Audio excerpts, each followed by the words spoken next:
खुलुमबाय बिएन बड' निउस चेनेलाव बयखौ बरायबाय। चेनेलाव गोदानब्ला अन्नानै चेनेलखौ साबस्क्राइब खालाम आरो खौरांखौ मोजां मोनोब्ला लाइक खालामना हो।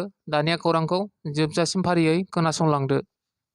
बैसागु बोथोरजों खाबजाहोनो फैगासिनो दङ नोंथांमोननि गेजेराव दाउ मैना फिल्म प्रडाक्शननि बेनाराव दोंसे बैसागु मिउजिक भिडिअ' मनिलाल बसुमतारीनि दिहुननाय आरो शिवराज नार्जारिनि बिथोन होनाय सिन्दुर लानानै होसोगोन नोंखौ सना बैसागु मिउजिक भिडिअ'खौ थाबैनो नुनो मोनसिगोन।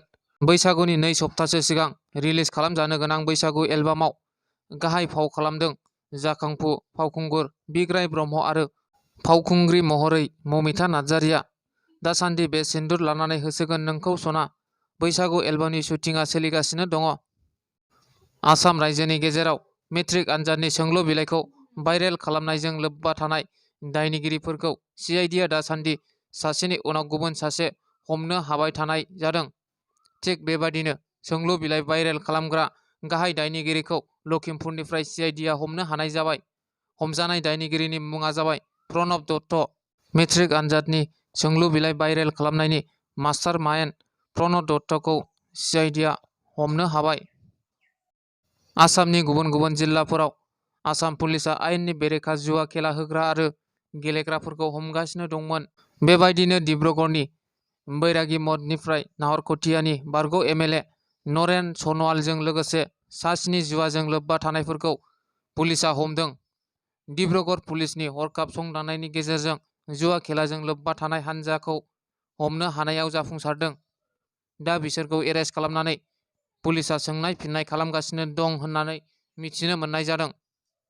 क'क्राझार मिउनिसिपाल बर्डनि खाजोना बारायनायखौ लानानै क'क्राझार सोहोर सांग्रां नोगोरारि गौथुमनि बानजायनायाव खाजोना बारायनायनि हेंथायै हानजा सुरनाय हाबाफारि लादों।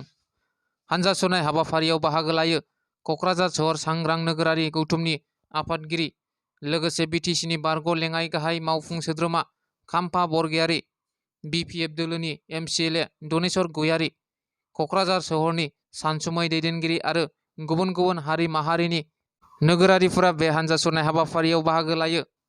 क'क्राझार सोहोरनि राजमेला फोथारनिफ्राय हानजा सुरनाय हाबाफारिखौ जागायनानै मिउनिसिपाल बर्डनि मासिगिरिनो गोसोखां बिलाइ गथायो।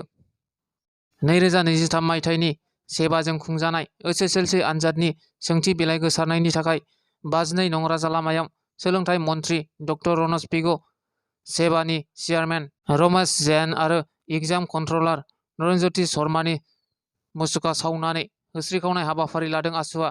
हाबाफारियाव धेमाजि जिल्ला आसुनि आफादगिरि सन्जीब दासआ बाहागो लानानै सोलोंथाइ मन्थ्रि रनज पेगुखौ बिबान नागारनो खावलायो। सेबानि चेयारमेन रमेश जैन आरो एग्जाम कन्ट्रलार नरेनज्यति शर्माखौ सिआइडिनि आवथायाव लाबोनो दाबि दैखांदों। बिथाङा बुंबावदों दि फरायसाफोरनि जिउखौ लानानै गेलेबाय दाथा। दिनैनि खौरांआ बेखिनियानो। गोजोन्थों।